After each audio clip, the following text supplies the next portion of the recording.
Hello, welcome back to the channel. As you can see from today's title, we're ranking the most famous acts to ever compete at Eurovision. And also at the end of the video, yes, I'm going to address the drama from the last video. Okay, so yes, today we are ranking the most famous acts that have performed at Eurovision. Acts that were famous before Eurovision like Cascada and Flo Rida, but also ones that got huge from the contest like Abba and Celine. What we're not focusing on are artists who are just domestically massive, like Carola from Sweden, Marco Mengoni from Italy, Noah Carell from Italy.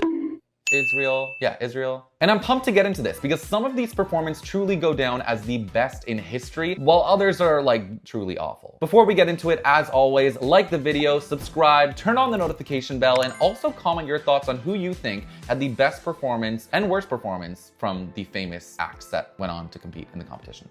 Let's get into it. You know how some Eurovision performances are way more divisive than they really have any right to be? Yeah, that is Glorious by Cascada. That is one of those.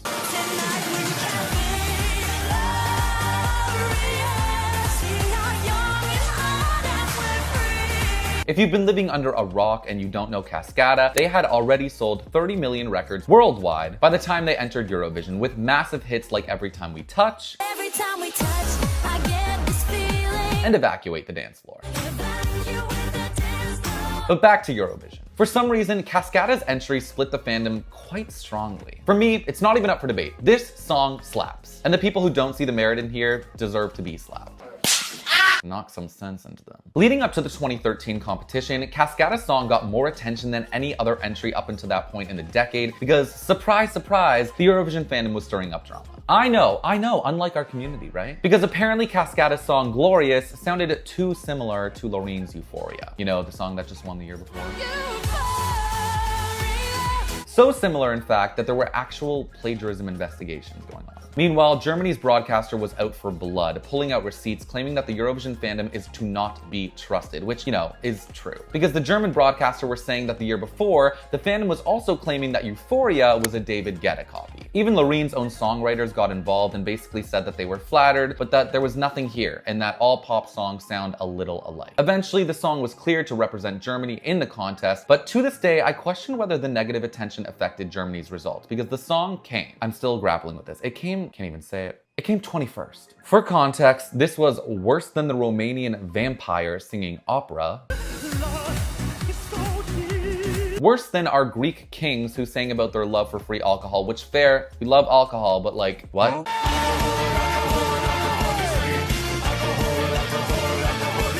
And yes, even worse than one of the cheesiest Eurovision songs of that decade. She threw affection, misdirection, collection of her smiles. Vocally, she delivered. She's belting, doing vocal runs, growling, she's moving, and by the end, she's literally so out of breath because she really gave her all. The staging though, that's where I have to admit something kind of fell apart. The song is upbeat, it's called Glorious, the staging should feel liberating, but instead they said, hey Cascada, let's give you a super high energy dance number, but we're gonna restrict you to a small raised platform for 2/3 of the song so you can barely move. Made no sense. And because she's elevated in such a confined space, some of her choreography feels truncated, like she's doing dance moves in a phone booth. But the song itself, it's still incredible, it didn't deserve the hate, and it definitely didn't deserve 21st place. Huh? So for me, Glorious is glorious, and it's a solid B+.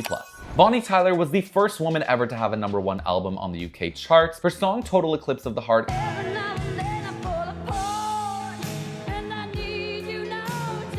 is one of the best-selling songs of all time, and to make her even more badass, she underwent vocal surgery in the 70s that accidentally gave her an iconic voice that sounds like she gargles gravel for breakfast every morning. And I say that in the most complimentary of ways. So when she hit the Eurovision stage in 2013, 40 years into her career, it was special.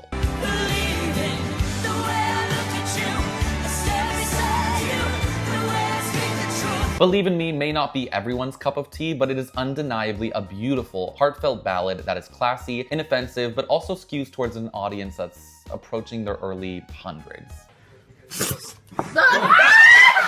And once again, I say that in the most complimentary of ways because my music taste is more aligned with my 90-year-old grandparents compared to other people my age anyways. And given that most Eurovision viewers don't exactly share the same geriatric taste in music as myself, or happen to be in their final trimester of life, it's no surprise that this song crashed and burned, finishing 19th in the grand final. But that doesn't make it a bad song. Bonnie was dubbed the Welsh Tina Turner in her heydays, and the soulful rocker chick energy in her voice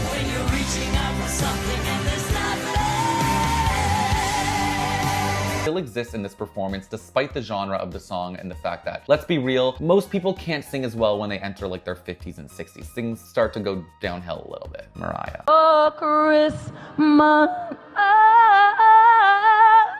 Staging-wise, it matched the song. Simple, elegant, but not particularly memorable. The one standout moment is when she's lifted up on an elevating stage surrounded by the audience with golden lights around her that eventually fade to royal blue. Absolutely gorgeous, just not vote-grabbing gorgeous, which is fine. My biggest criticism of the song itself is, sure, forget Eurovision, forget trying to make the song attention-grabbing and memorable for the audience. But at the very least, I think every song needs a strong ending, a climax, if you will. We all love a good climax. But this song more or less just fades off into oblivion without that moment. And for me, it's like incredible foreplay for most of the song. You know, the beginning is great, the middle is great, but then you don't get that orgasm at the end. It's a little disappointing. So yeah, great song, great legend, just not great Eurovision strategy. But once again, it's not all about winning Eurovision. And for me, Believe in Me still gets a solid B. Beautifully done, but Eurovision voters just didn't believe in it. Back in 1988, a virtually unknown singer stepped onto the Eurovision stage, unaware that the world was witnessing the birth of a superstar, one who would go on to become one of the best-selling artists of the century. Ne partez pas sans moi, laissez-moi vous suivre. Let me set the scene. It's 1988, Switzerland has somehow decided that the best person to represent them is a 20-year-old unknown French-Canadian powerhouse named Celine Dion, and behind her, a man named René Angelil, her manager, her mentor, her eventual husband, and most importantly, a certified gambling man. Yeah, boy. René had already mortgaged his house to fund her career when Celine was just 12 years old, when he was also 39. Oh yeah, did I mention he became her eventual husband? Yeah, I mentioned that. Anyways, by the time Eurovision rolled around, he decided to double down and he put a shitload of money on her winning the whole damn thing. So much so that Celine later said on the Jonathan Ross show that she started to feel like she was a racehorse. I felt like a horse. My husband, who's a gambler, bet on me. A lot of money. Yeah. And I felt like I was a horse and I needed to race. I really needed to win that race. Did you see me? Yeah. That was like this. Like imagine you're 20 years old, you barely speak a lick of English, you're representing a random country that you've never even been to, and your almost 50-year-old manager, soon-to-be husband, just bet his home and his life savings on your ability to outsing Yugoslavia. The stakes were high. But the night before the contest, Celine and René had their first kiss for good luck. And honestly, whatever ancient magic Grandpa gave in that kiss to Celine that night, I mean, it must have worked. Because the next night, Celine went out there, sang her heart out, and won by a single point. Now, first let's talk about the outfit. From the waist down, it looks like she's about to go to ballet practice. And from the waist up, she looks like she's an 80s lawyer ready to make her court appearance. That part is a 0 out of 10. I can't deny it. I love you, girl, but that's just wrong on every fucking level. But her voice makes up for it because in my opinion, to date, it is the best voice to ever grace the Eurovision stage. And I'm not biased because I'm Canadian. I mean, roll a clip. No, I can't.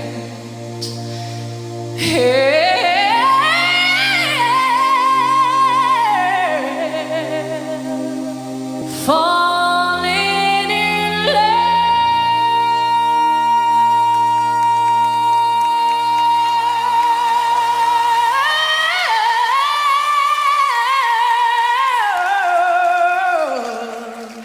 Crystal clear tone, absurd control, perfect pitch, and that emotional delivery that made you believe every single vowel of Ne partez pas sans moi. Now, Ne partez pas sans moi, is it the best song ever? No, let's not lie to ourselves. But Celine could sing the phone book and still win Eurovision, and I think that's exactly what really happened here. Even in Switzerland's national final that year, she still won to represent the country despite being severely ill, not hitting every single note 100%, and even completely fucking up the lyrics. That is how much of an icon she is. Also, I gotta clarify, the song wasn't literally as boring as someone singing the phone book. It did have a nice build, an impactful key change, and a final note that made every hair on your body rise up to give a standing ovation and make you say, I don't know who this Celine is, but she's going places.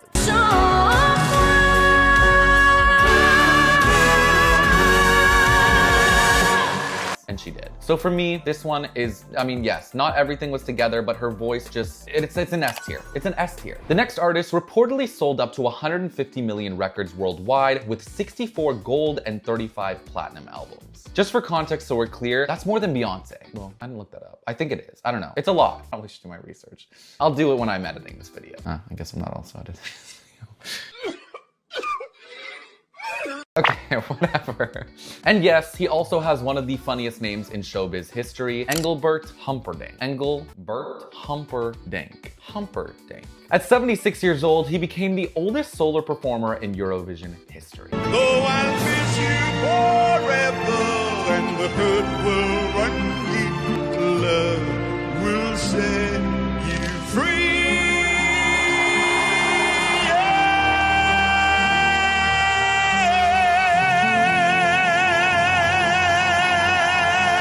But he actually wasn't the oldest person on that stage that year, because that title goes to, fuck, I'm gonna butcher this, Yelizaveta, fuck, I don't know, Yelizaveta Zarbatova, who was 85. His song Love Will Set You Free was written by the same guy who also wrote You're Beautiful by James Blunt. It was deliberately designed as a jury song, emotional, classic, focused on vocal control instead of a big pop production. The BBC's logic was basically fine. You know, the televote absolutely hates us, so maybe with the juries, they'll respect us. Spoiler alert, the juries ranked him dead last, while the televote put him at just 21st. Vocally though, he sounds great. You know, rich tone, strong control, long notes handled really, really well. Some people criticized his voice, but honestly, most performers aren't even performing at all at 76. Most people aren't even alive at 76, so let's be real. So he gets full credit for slaying on the biggest music stage in the world at that age. The song has this timeless cinematic quality to it. It almost sounds like something out of like a Disney musical where the prince is professing his love to a woman that he just met 5 minutes ago. Though I'll miss you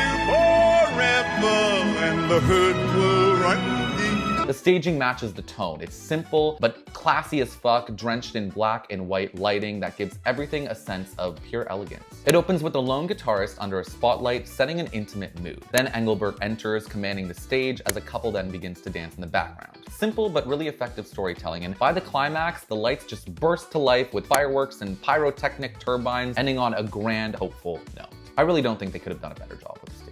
So, Mr. Engelbert Humperdink, I can't get that out of my head. You know, he may have a name that deserves an F, but this Eurovision performance, although it may not be everyone's taste, for me, it's undeniably well done, and it's a solid B. This next star went head to head with Abba at Eurovision and finished 4th that same year. She also went to star in one of the most famous movies of all time, and the most famous movie musical. You already know who we're talking about, Olivia Newton-John. On a wet day, dry day, great to be alive day, brother takes the stand.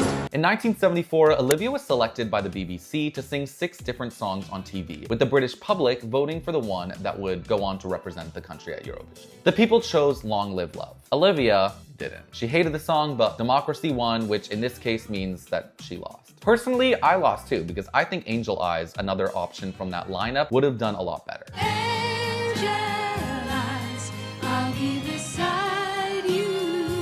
It had a timeless melody and tons of emotional depth, something that Long Live Love forgot existed. Even Olivia agreed later on, saying that Angel Eyes was also her favorite, so at least we both have good taste. As for Long Live Love, the song itself, it has this very 70s quality to it. The lyrics are hippy-dippy with lines like long live love, love is to care, caring is sharing, long live love. Long, long live love.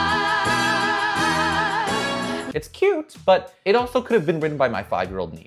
The music is catchy, but a bit basic since it's pretty much just straight marching band energy. Vocally though, Olivia sounds incredible, and she's really one of those performers that's so easy to watch because she makes it look so easy to do, and it's effortless for her. Her tone is crystal clear, she nails every note, and that final key change feels like her politely reminding everyone that, yeah, my song may not be the best in the competition, but I've got pipes that are probably gonna, give everyone else a run for their money.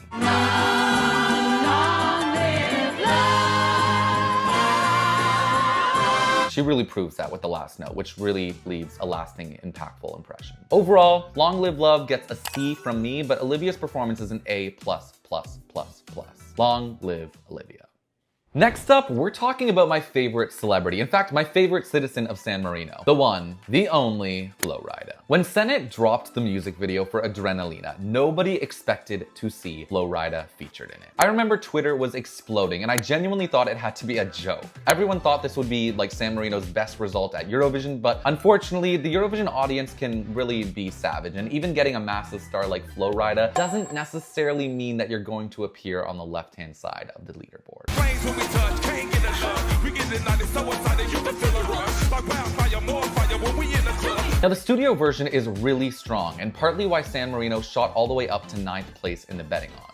It blends reggaeton-style rhythms with electronic dance and pop influences. It's sleek, high energy, and totally radio-friendly. The only problem is that the studio version of Adrenalina was heavily edited. Sennett's vocals were sliced and diced to fit the robotic, cookie-cutter, radio-friendly pop sound that the production really demanded. Live, though, those edits couldn't really hide her natural style, which revealed that the song just didn't play to her strengths. Sennett's voice is expressive, full of vibrato, with a bright, forward-leaning tone, and a tendency to hold notes longer than what a slick pop track really calls for. You're my adrenalina. You're my adrenalina. In other words, vocally, she was kind of giving Broadway when the song needed Billboard. This is not to say that she can't sing pop numbers. I mean, her song Dangerous, I think, would have been a lot better for Eurovision because it plays to her strengths more, despite it still being a pop number. I'm feeling dangerous. Dim the lights, I wanna lose it. But while Adrenalina didn't play to Sennett's strengths, Flo Rida really did what he does best, and he did it well. Now, the staging is where things get a little more sideways. The overall aesthetic was loud, with bright neons, spinning LED visuals, clashing colors, and dancers wearing glowing headsets that flashed adrenaline. Add in the fireworks and disjointed choreography, and it started to feel more like almost like a kid's TV special, with all the chaos and ideas thrown at the wall, competing for your attention. This still is my second favorite San Marino entry after Vola. However, it just gets a C, because for me, I mean, it's San Marino. They're not exactly known to have a lot of strong entries over the years. In 1998, one of the biggest selling songs of the entire decade dropped, Blue Dabba Dee by Eiffel 65. The song sold over 8 million copies worldwide, basically the whole population of Switzerland. And one of the DJs from that group, Gabry Ponte, somehow ended up representing San Marino at Eurovision in 2025.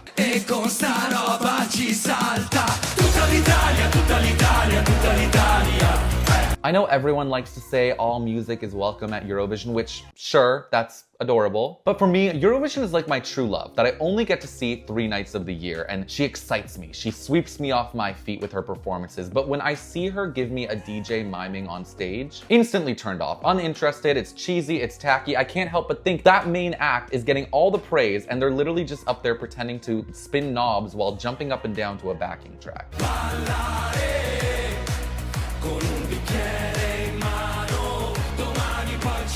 It's hard for me to get that out of my head when I see performances like this. If I wanted to watch an act not offer their talent live, I would just go see Britney Spears lip sync, for God's sakes. The song had this tarantella-like rhythm, very Italian, which is great because, you know, the song is in the Italian language, and the title, Tutta Italia, also translates to all of Italy. Essentially, the song is the musical equivalent of tiramisu. Italian, sweet, it gives you energy because, you know, tiramisu does have caffeine in it. But if only the song sounded as good as tiramisu tastes. The vocal melody is so painfully basic. Tutta Italia, tutta Italia, tutta Italia. And why? Why were there 2 vocalists singing the exact same melody? They both had to be aligned in terms of enunciation, pitch, length of notes, which made the performance feel so stiff and robotic, like a duet between Siri and Alexa. But again, if they weren't in sync in every way at one moment, it stood out. I'll give the team props though. I mean, the staging was big, it was bold, it was beautiful. But despite that, it still came dead last in the competition. However, surprise, surprise, they did manage to get a maximum 12 points from Italy because, let's be real, you know, there was some brown nosing here. It was also the first time that a song that came in last in the grand final got 12 points from any country. But just like it came last with the Eurovision viewers, it also kind of came last with me. And for me, I gotta give this a D. Okay, fun fact that's probably gonna shock you, but Celine Dion won Eurovision in 1988, but her song wasn't the best-selling song from that year. That honor went to Quoi, sung by, I think Quoi? I don't know, fuck, I'm the worst Canadian. We're supposed to be bilingual, but obviously that education system did nothing for me. Anyways, the song was sung by an 18-year-old named Lara Fabian.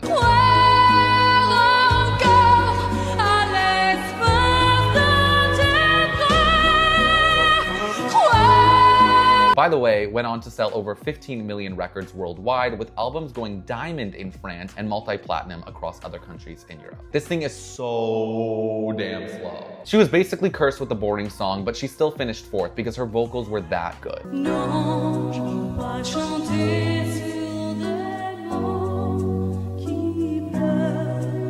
If anyone else had sung this song, I'm telling you, bottom 5 easily. It's worth noting that I think that little wink that she gives at the end of her performance probably helps her a little too.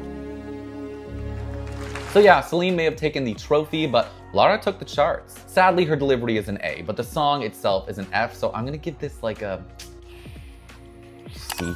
Yeah, C. In 2009, the UK said enough is enough. After getting absolutely obliterated in Eurovision for a decade, they pulled the biggest Hail Mary imaginable and brought out Sir Andrew Lloyd Webber, the man behind the music from Phantom of the Opera, Cats, and Jesus Christ Superstar. I've got the will, I've earned the right to That this man wrote their song. A man so powerful, he was literally ranked the 5th most influential person in British culture. And what we learned was if you want something done right, call the guy who made people pay to watch humans dressed as cats. He teamed up with Diane Warren, who also casually wrote Because You Loved Me, Unbreak My Heart, and I Don't Want to Miss a Thing, some of the best-selling songs ever. The singer was Jade Ewan. Ewan? I don't know. And the song was called It's My Time, which sounded like something a Miss Universe contestant would belt during the talent portion. It's dramatic, it's orchestral, it's very musical theater, and if the merit of this is lost on you, then just return your ears to customer service. The strings are layered and stunning. The build is perfection with one of the best key changes in Eurovision history. And the staging, I mean, you basically got Lloyd Webber himself at the piano like a proud father, sending his daughter into musical battle. And you just know the inner perfectionist in him the whole time is like, don't fuck this up. Do not fuck this up. My favorite moment though is when Jade accidentally bumps into one of the violinists mid-song. and my faith is strong. Which I have replayed, paused, rewinded, dissected probably 100 times at this point. She doesn't even flinch. It's like it never even happened. If that happened to me, I don't think I'd be able to go on. I'd be like shook. I'd be like, fuck, let's do this again. Vocally, it's one of the most difficult songs to sing in Eurovision history, truly, and she did her thing. Although I say this as a Eurovision nerd with way too much time on my hands or whatever, but you know, her rehearsals and her national final performance were way better. My time, it's my time. I'll stay in prayer. My time, it's my time, and I'll stay in prayer. But I'm also not saying Russia fucked up the levels in her in-ear monitor to make the UK do worse. At the end of the day, Jade gave a Tony Award-winning performance.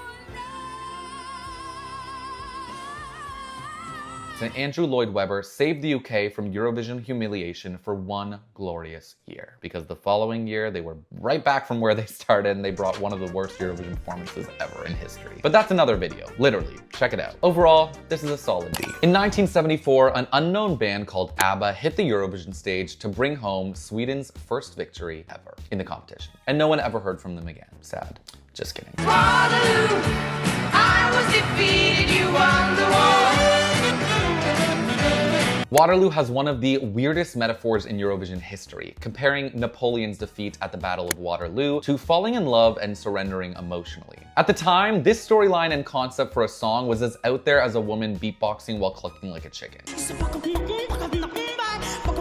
I know it may be hard to imagine in 2025, but in 1974, Waterloo was sonically a really controversial entry. Up until that point in the contest, every winning entry was an orchestrally driven, slow to mid-tempo entry, but Abba, with their sparkly, overindulgent outfits, introduced the glam pop genre to the contest. This genre was in its infancy, having been created a few years prior, so not only was it fresh for Eurovision, but it was fresh for most people's ears, period. The song dared to be unapologetically upbeat, anthemic, and even use electric instruments like keyboards and crunchy overdriven guitars to create a wall of sound that made a mark on the contest. Also, fun fact, their costumes were also controversial too, but in Sweden, performance outfits could only be written off on taxes if they were so over the top that no one could ever wear them in real life. So yes, ABBA's glittery jumpsuits weren't just iconic, but they were also a literal tax loophole. ABBA really changed the game at Eurovision in a way that only a handful of acts can really claim, so Waterloo is undeniably S tier. I mean, we knew this. Oh, also one other fun fact, the year before Waterloo, ABBA also tried to represent Sweden and only came third in the national final for the country. Wild. This next celebrity reportedly locked himself in a washroom during the Eurovision voting results because his nerves were sky high.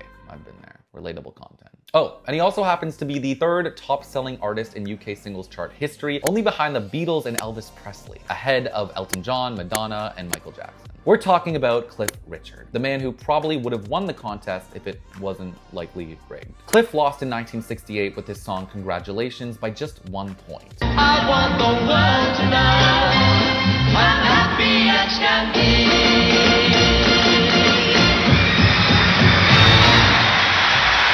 The song that won was La La La from Spain, which in my opinion should have been titled Blah Blah Blah because it's boring as hell. But 1968 was riddled with controversy because many claimed Spain's victory was politically rigged under Francisco Franco's dictatorship. According to reports that surfaced decades later, Spanish officials allegedly offered broadcasters and juries incentives, such as luxury trips and broadcast deals, in exchange for votes to help Spain win. The theory suggests Franco wanted to use Eurovision as propaganda to improve Spain's international image, and even Cliff Richard himself reacted to this whole ordeal in a 2015 concert nearly 50 years later in the exact venue where Eurovision was held when he competed. And I probably won! Congratulations! The reality is, Cliff should have won. His charisma was infectious with wackadoodle dance moves that your fun uncle would showcase at a wedding party. His vocals were pitch perfect, the song was catchy as hell, and it included tempo changes and key changes to keep the audience on their feet. Congratulations is a solid A for its time. Cliff also came back to try to win for the UK again in 1973, but came third with a song that was a vocal masterclass. The song is dynamic with soft, tender moments where Cliff really has me on the edge of my seat. There's one old man, spends his life growing flowers, caring for the bees. Clutching my pearls, letting every note caress my eardrums. Then in the chorus, he's taking me to church. Power to all our praise, to the music. Preaching the gospel, and sign me up. I'm a convert to the motherfucking Church of Cliff Richard in this song. Convincing performer, compelling singer, kinda good song. Cliff gets a B for me with this one. This next artist is the most commercially successful Spanish singer in history and one of the top-selling musicians of all time. He sold over 300 million records worldwide in 14 different languages and has done over 5,000 concerts for 60 million people across 6 continents. Oh, and before all of that, he got a law degree and was on track to become one of Spain's biggest soccer players until a car accident ended his football career and led him to discover the fact that he could really do everything because he could also sing his ass off. Imagine being that smart and talented in every possible way. God hates me. Anyways, I'm talking about Julio Iglesias. Now, a lot of the English-speaking world doesn't even know who that man is, but for the uncultured swines out there, like, you know, myself, I guess in some circumstances, he's also the father of Enrique Iglesias. Muriendo de ti, como buscan las olas, la orilla del mar. In 1970, Julio made his first major international television appearance at Eurovision with his deeply, deeply emotional song, Gwendolyn. Lyrically, it's basically the Spanish 1970 version of Katy Perry's The One That Got Away. Because Miss Gwendolyn, she got away. Gwendolyn went on to become his first #1 single in Spain, and right after Eurovision, he performed 41 concerts in 41 different cities in just 30 days because of just how popular this song became. 3 years later, he'd already sold 10 million. The man was unstoppable. Julio later said that although Gwendolyn launched his fame, it was tied to his first great love and to memories he'd rather let fade. So he stopped performing it early in his career because of how emotional it really made him feel, and that emotion translated perfectly at Eurovision. During Eurovision, the song got applause mid-performance before it was even over. And by the end, you could literally hear the audience wailing in excitement because the performance was magical. You could feel his emotion rub up against you, just begging you to cry. The song is a tender orchestral love ballad, full of feels, vulnerability, and that signature Julio Iglesias ache, where his voice quivers and his heart may be breaking, but he's also making yours too.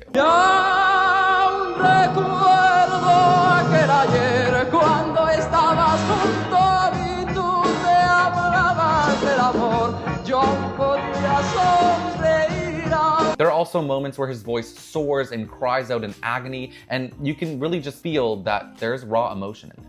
So yeah, for me, the song is an A. In 2002, the best-selling song in Europe was All the Things She Said by Russian duo Tatu, who decided to represent Russia at Eurovision the following year. And because they were massive at the time, they entered the contest in Latvia as favorites to win. The only problem, the live vocals. Well, you know what? Just see for yourself.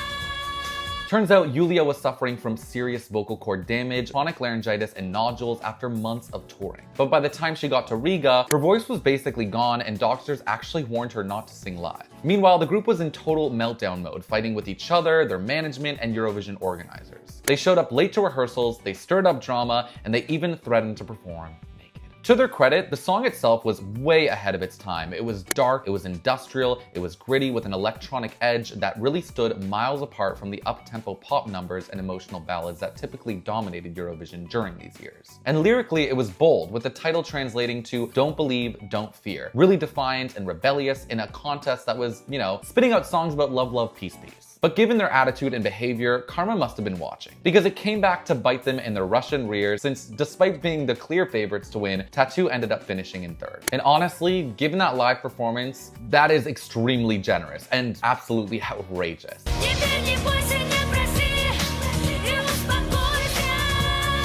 The vocals alone automatically make this a very clear.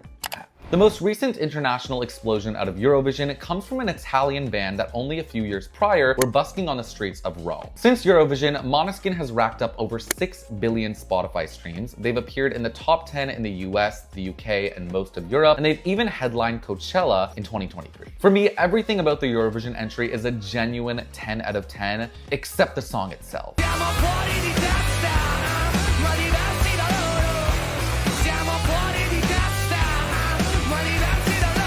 Hear me out. So the song isn't bad, but the vocal melody in that chorus is very basic, and it repeats itself not once, not twice, not 3 times, but 4 times in each chorus. Meaning that in total, we hear that vocal melody repeat itself 12 times in this song.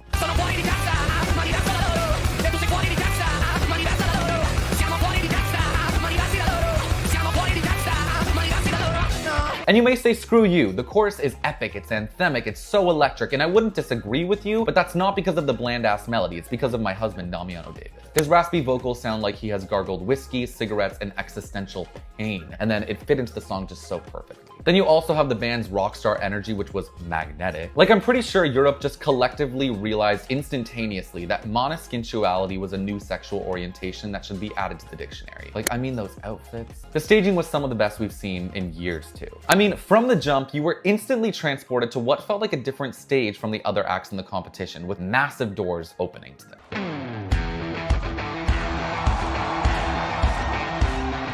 Infectious interactions between band members, the intense headbanging, the fireworks, the pyro, the golden sparkler wall, the subtle but effective LED graphics all made you feel like you weren't even at Eurovision. It made it feel like a Maneskin concert. Truly every moment minus the chorus melody, which granted is a big thing, was optimized. So as a whole, I know this might be controversial to many, but for me, it's good. It's a beat, that's good. And finally, we have got, I'm not gonna spoil it, this next act. This next act is not as internationally known as some others, but they did give us one international hit that's one of the most famous singles amongst the artists that we've talked about on this list. Now, I've spoken about the performance a dozen times on this platform, so I'll make this quick. This song is the most love, love, peace, peace type of song ever.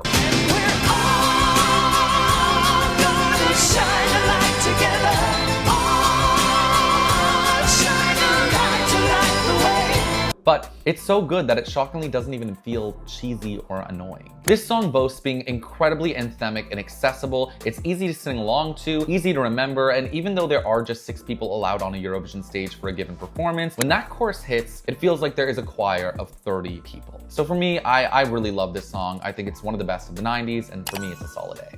Anyways, that is it, folks. We have covered all of, well, not all, but like probably most, I don't know. I'm sure there's probably gonna be people in the comments who are like, this person's internationally known. So yeah, probably most of the famous acts at Eurovision. Oh, and also, if you made it this far expecting a heartfelt apology over that AI thumbnail drama, thanks so much for watching through this long ass video and through all of those ads. They really help financially. For those of you who don't know what I'm referring to, because I didn't explain it in that video, basically for context, I used artificial intelligence to create a thumbnail for my last YouTube video. Sue me, guilty, I know. Basically, this is my response to the people who told me that I should die, burn in hell, rot, all the above.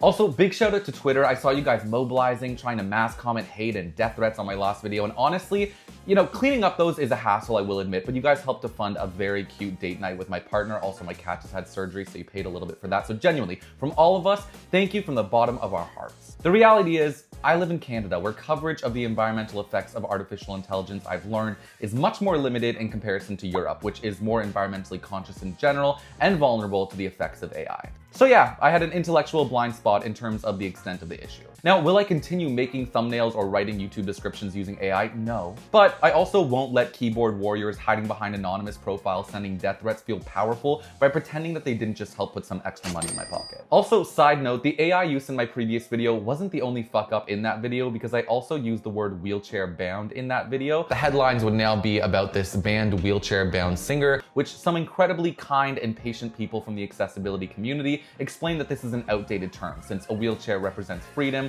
and mobility, not limitation, as the word bound suggests. So to them, thank you for educating me and holding me accountable without it turning into a weird witch hunt. And as for the Twitter trolls, although I'm sure they will never listen to me, no one who is happy in life feels the need to incessantly berate others. So maybe spend some time working on yourselves instead of using moral outrage, finger pointing, purity tests, and cancel culture as a coping mechanism and to feed your self-righteousness. As for the other 99% of you, thank you for continuing to watch and thank you for your support. And as always, do not forget to like, subscribe, turn on the notification bell, and comment what performances from famous people you think were the strongest and the weakest in Eurovision history.